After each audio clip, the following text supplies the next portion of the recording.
Welcome back to my YouTube channel mga ka-marshmallow. May nasakyan akong taxi na aking ikinagulat, pero bago ko ipagpatuloy ang aking kwento, paki-follow naman sa aking YouTube channel upang tuloy-tuloy ang inyong panunood sa aking mga video at pa-subscribe na rin ito. Maraming salamat po mga ka-marshmallow. Upang malaman natin ang kwento, halika panoorin natin ang aking interview kay tatay na taxi driver. Nadurog ang puso ko sa kanyang kabaitan sa pagtulong sa kanyang pamilya, kahit siya ay matanda na.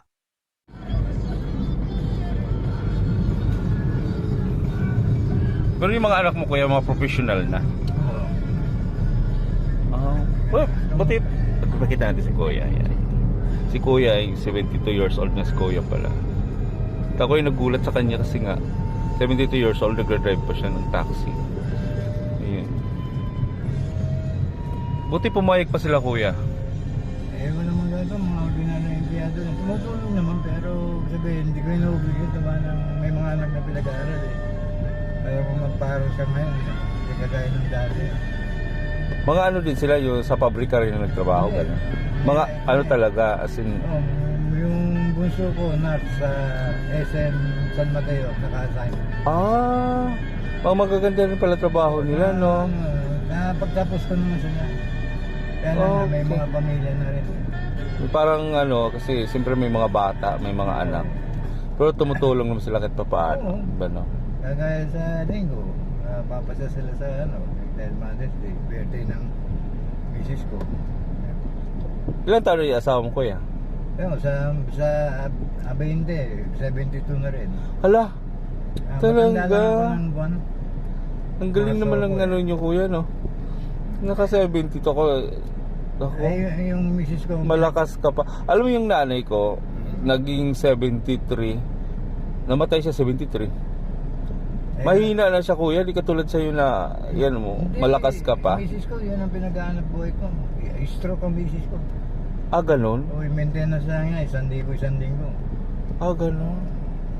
Siyempre, gusto pang mabuhay, isuportahan natin ang maintenance.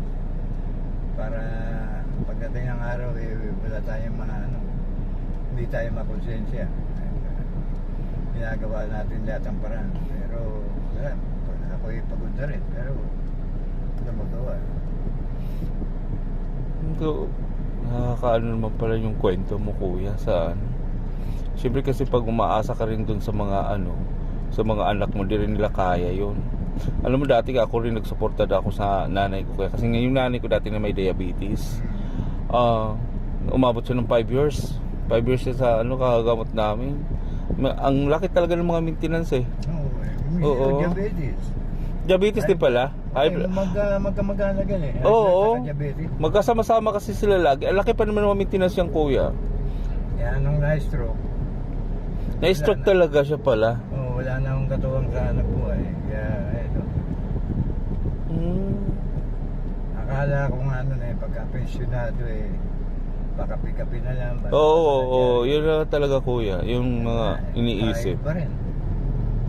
Wala tayong magagawa. Okay. Napakaano sa talaga natin maano yung buhay natin. Pag yung nga sinasabi nga yung kasamahan nga namin magsi-60 na siya. Tuwang-tuwa siya mag-60 kasi pahinga na lang daw. So pagdating ng panahon mamaya katulad na kailangan pero katulad siya magtatrabaho din yan para sa pamilya niya. Ang hirap talaga kasi pag wala ka trabaho tapos yung pension magkano lang naman kasi ang pension 5,000. Nagaya nung pandemic, paano mo pagkakasayin yung 5,000? Asa ka sa gobyerno ng mga ayuda, wala rin, gamot nga lang, wala. Ang hirap. Ano pangalan mo kuya? Robert? Ano pala ko si Kuya Robert, nakausap ko dito kasi nandito ako sa nakasakay sa taxi niya. 1 hour later. Salamat kuya. Okay, Thank you. Sandali siya, konti pa. Sige po.